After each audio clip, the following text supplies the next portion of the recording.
Hello everyone, welcome back to my channel. As you can see in the title of this video, to some of you probably very controversial and very much like conspiracy theory that is related to Melania Trump, Romanovs family, and a gift from President Putin to Melania Trump that he allegedly is planning to give her.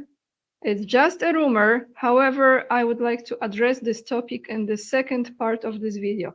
The first part of this video I will dedicate to the visit, take number 2, Zelensky at the White House, right?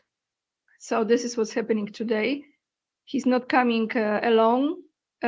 He's coming with other creatures of the same bloodline as he is, I believe, of the same low-level life bloodlines. I think I decided to start this video with a little bit humorous, however, good to bring the energy up.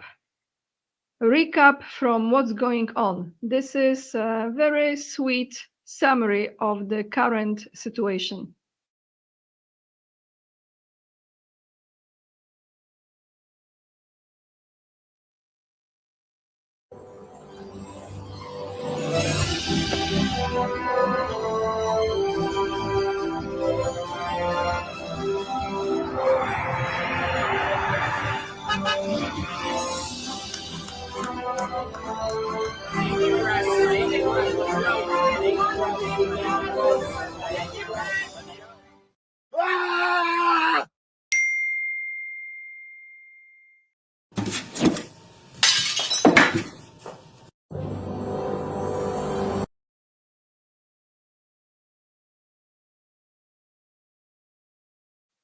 So that's what's up, everyone. And on that note, just let's take a look at this.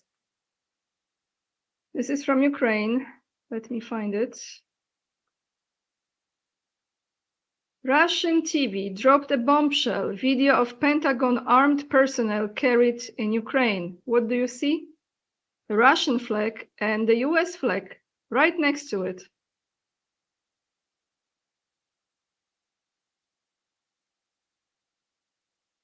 This is cool, huh?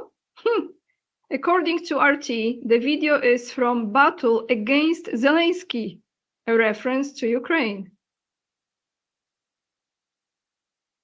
How things are changing, everyone, huh? Look at this. It is unclear who tied the American flag to the APC, apparently supplied by the US.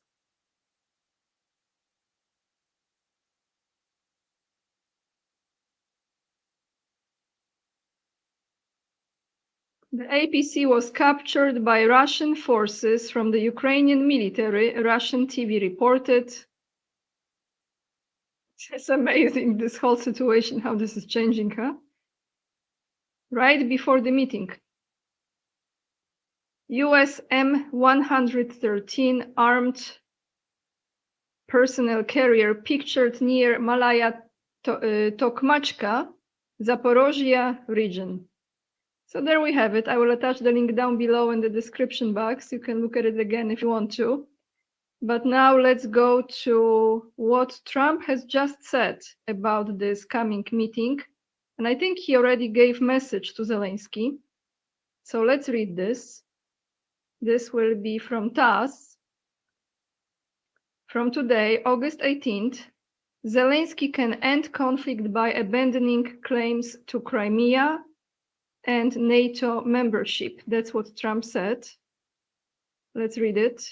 Washington, August 18th, US President Donald Trump said that Vladimir Zelensky can almost immediately resolve the conflict in Ukraine by abandoning his claims to Crimea and the idea of the country joining NATO. Quoting now, actually this is the post from Truth Social, from Trump's platform. President Zelensky of Ukraine can end the war with Russia almost immediately if he wants to, or he can continue to fight. Remember how it started. No getting back Obama given Crimea 12 years ago without a shot being fired. And no going into NATO by Ukraine. Some things never change. That's what Trump has wrote on his Truth Social. And he added that Monday would be a big day for the White House, as it never had so many European leaders at one time.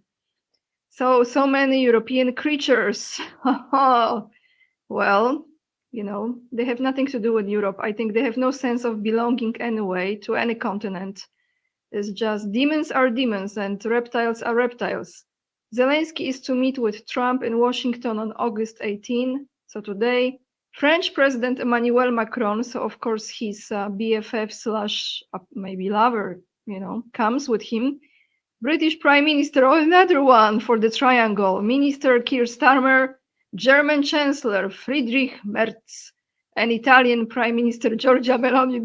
This one will be on fire, I think. Will join him for the meeting with the American leader. I wish Orban was there too. That would be great. European Commission President Ursula von der Leyen also announced her plans to attend the meeting. Of course, the witch has to be present. So this is the list of who is going. I will be definitely watching this. This will be at least entertaining. But I just want to tell you, everyone, please don't freak out, whatever is the outcome, because that's what they want you to. They want you to be in fear, another war, and this and that. We see. Even if there's a bigger picture to all of it. I know I'm very cryptic about it, but maybe I explain in another video. Now I want to take you still on a serious note to Steve Witkoff, who gave an interview yesterday, and he said a lot of things. He gave a lot of information, what have been agreed during that meeting in Alaska between Trump and Putin. So let me play this video for you. Let's take a listen, because here are the details. I think for the first time ever, this was such a clear picture of what kind of guarantees there are on the table. So let's take a listen.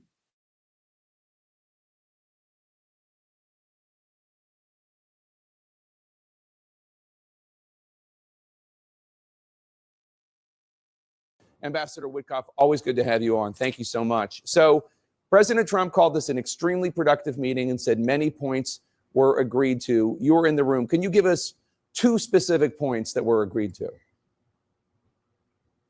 We agreed, Jake. First of all, thank you for having me, and good morning.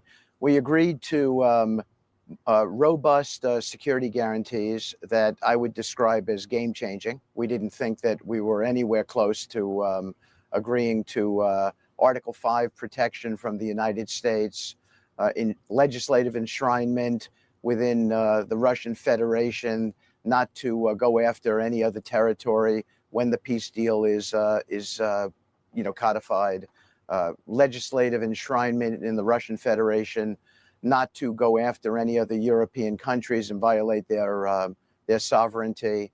So we agreed to, there was plenty more.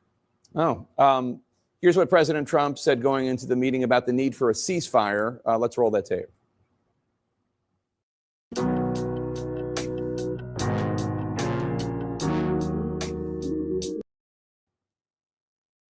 I want to see a ceasefire rapidly. I don't know if it's going to be today, but I'm not going to be happy if it's not today. Everyone said it can't be today, but I'm just saying I want the killing to stop. I'm in this to stop the killing. Obviously, the ceasefire didn't happen. Last night, Russia launched more than 60 aerial attacks across Ukraine, killing at least 5 people, injuring 11. President Trump had said if he didn't like what he was hearing in the meeting, he would walk out. Why didn't he, once it became clear Putin was not going to agree to a ceasefire, which would end the bloodshed now? Jake, the one thing, we were there as a mediator, so we were obviously advancing the Ukrainian view. The one thing that the president cannot agree to on behalf of the Ukrainians is any sort of land swap. That is for the Ukrainians. They've asked us or stated that to us, and the president is respectful of it. But that's why we're moving so quickly to a meeting on Monday at the Oval Office with President Zelensky. That being said, we covered almost all the other issues necessary for a peace deal. So I describe the ceasefire as the interim move where you would then negotiate towards a peace deal. We made so much progress at this meeting with regard to all the other ingredients necessary for a peace deal that President Trump pivoted to that place. Now, we're not waiting a week for a meeting with President Zelensky and the European leaders, or 2 weeks, or 3 weeks. We're going into a meeting with them within 48 hours of ending this meeting in Alaska. So we are intent on trying to hammer out a peace deal that ends the fighting permanently very, very quickly, quicker than a ceasefire. How would it be quicker than a ceasefire? I understand the idea of like a larger peace deal is an important point.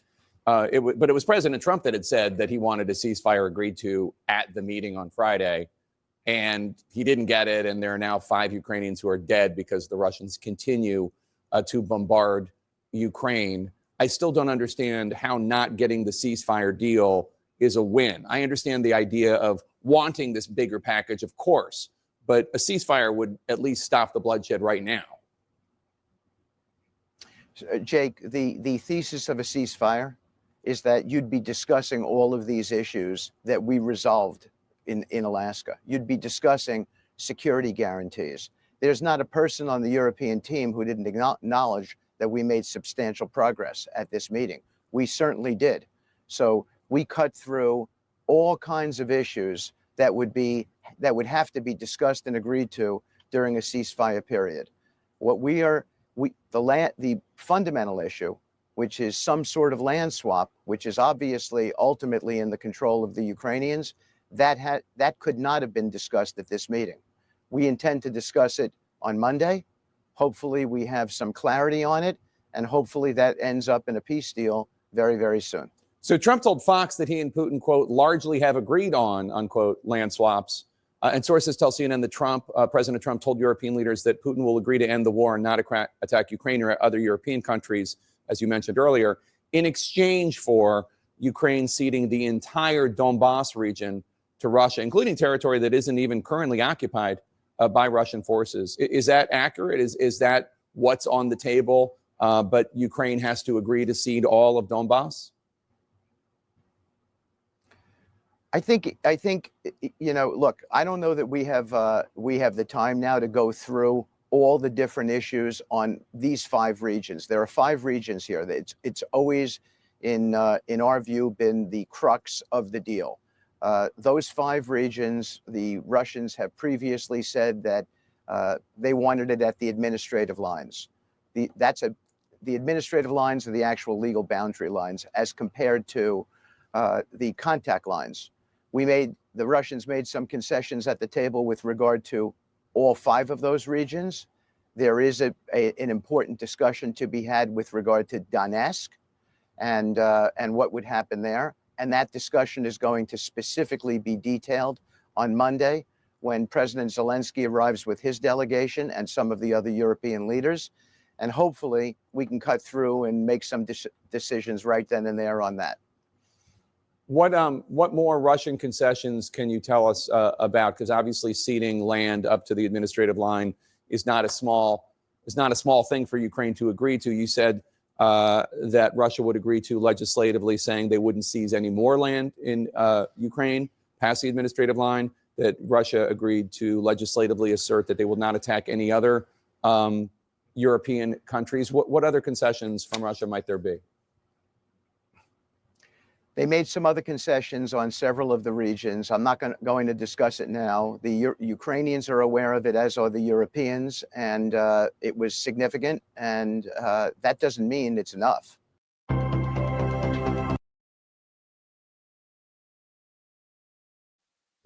So probably you've seen this interview with Steve Witkoff. If you haven't, the link will be down below in the description box.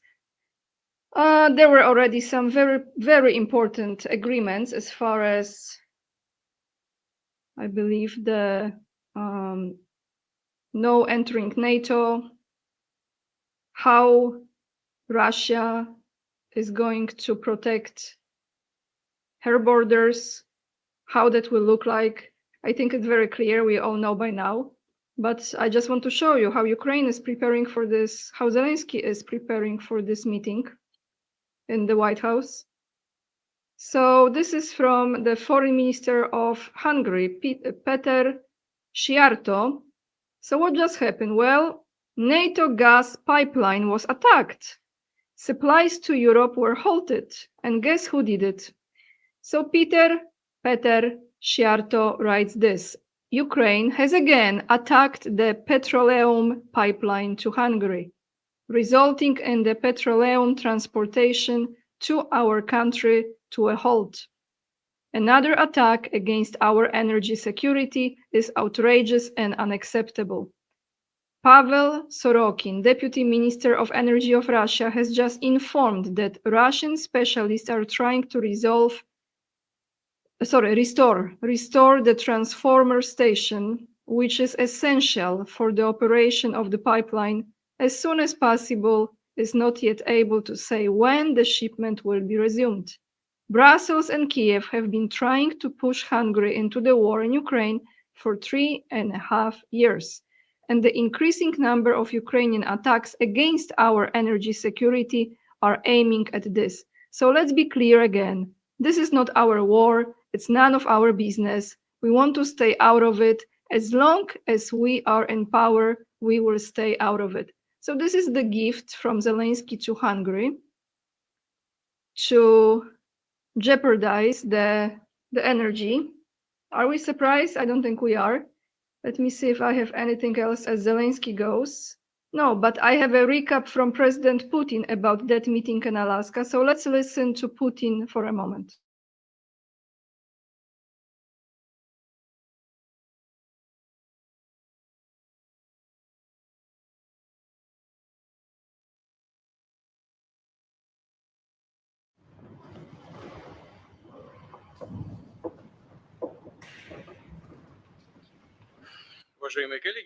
Dear colleagues, good afternoon.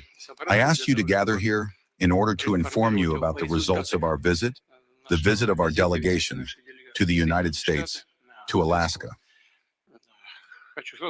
I want to note right away that the visit was timely and very useful. We discussed practically all areas of our interaction, but first and foremost, of course, we spoke about the possible resolution of the Ukrainian crisis on a fair basis. And naturally, we had the opportunity, which we took, to discuss the genesis, the root causes of this crisis. It is precisely the elimination of these root causes that should form the basis of a settlement.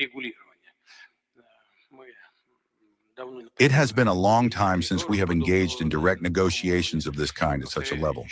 I repeat once again, there was an opportunity to calmly and thoroughly reiterate our position.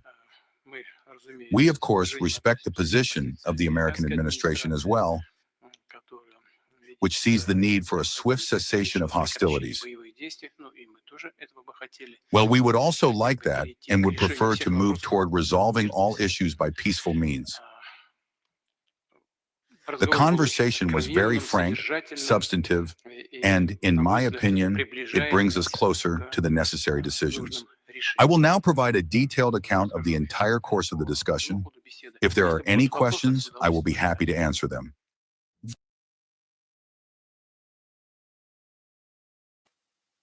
So you've heard from Putin, and now we stay on the topic of Putin and Melania Trump, and actually on the topic of Romanovs for a little bit. This is not going to be in-depth video as far as the Dynasty of Romanovs, which is really fascinating history. And I have to tell you, each time when I was in Russia and I had an opportunity to visit a museum or a place that had some either paintings or some memory of Romanovs, I was always very captivated by it because it's truly, truly fascinating story about a very, very tragic end of this royal family. The family of the Tsar Alexander II and his 4 children, 3 girls and 1 boy. So why I put this title that is Melania related to the Romanovs? I have to tell you now, in 2020, when a lot of things were coming up to the surface, a lot of conspiracies were circulating around, I came across this picture something that they want me to speak about it, I guess. I came across this picture. Let me show you. And that is this. Actually, I saw this one first. I saw this picture first, and it was a post that was saying Melania is a Romanov, her grandmother is Anastasia, one of Melania's side has been doctored.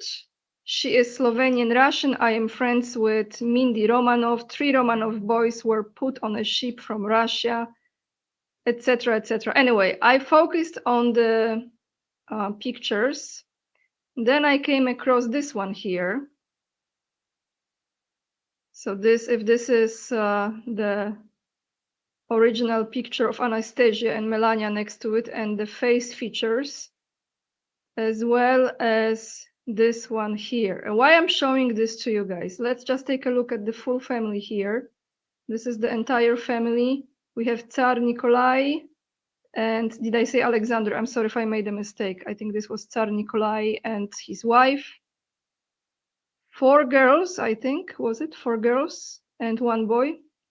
Anyway, it's not about that. It's about that there is apparently, allegedly, a story that Anastasia has survived. As you know, the entire family has been killed by the Bolsheviks, no surprise. Another probably British operation, right? But let's take a look at this. This is Anastasia, Grand Duchess Anastasia Nikolaevna of Russia. And here it says that in July 1918, amidst the Russian Revolution, Anastasia and her family were assassinated by revolutionaries, so Bolsheviks, marking the tragic end of the Romanov dynasty. Following their deaths, rumors circulated that Anastasia had survived, sparking numerous claims and a mystery that captivated the public imagination for decades. So why I'm showing this to you today is because yesterday I came across the posts, the rumors that are now circulating.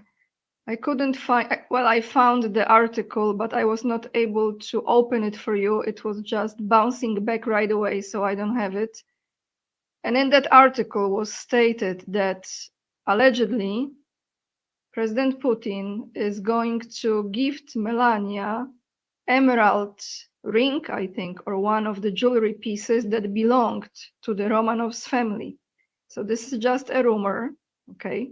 This is just something that is circulating around. But I was wondering why this rumor has been put out now. And I have to tell you that I know that many people probably think that this is like really far away from the truth, that she has some bloodline from Romanovs. And I tell you honestly, I wouldn't be surprised. I wouldn't be surprised at all, because nothing surprised me anymore.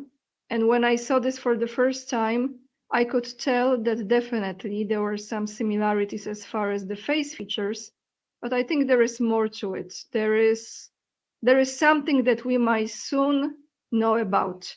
I don't have the evidence. I don't have anything to prove it, but I wouldn't be surprised, you know, if Anastasia was alive and she escaped, how she was, maybe she went to Slovenia, maybe Melania is related to the Romanovs. And if that is the case, don't you think this would be absolutely off the charts with everything what's going on? Because I tend to believe that there is a very, very high percentage that this could be true. With this being said, that's all I have for you today, everyone. Thank you so much for watching. Just keep an open mind. Nothing is as it looks. We have to see through a lot of illusions, delusions, confusions, and make our own judgment, and absolutely 100% listen to our own intuition. And again, I want to say that I will be traveling from tomorrow for about a week. I will do my best to put out the videos for you, but it will be easier for me to do it on locals because where I'm going, I might have some challenges with certain platforms. So let's just join me on locals. And if you're my supporter there, I will do my best to put out the videos there for you. Thank you for subscribing, sharing, liking, leaving the comments. Thank you for your donations on PayPal, for becoming my Patreon supporter, that is monthly support. It really helps me with my work very much, and I appreciate it immensely. You join me on locals as well, or just subscribe to my channel. Lots of love, everyone. And remember, we are the leading edge, and we are saving humanity. And for some reason, when I started to talk about Melania and Romanovs, something's going on with my voice. So maybe there is truth to it. Bye, everyone. I see you in the next video.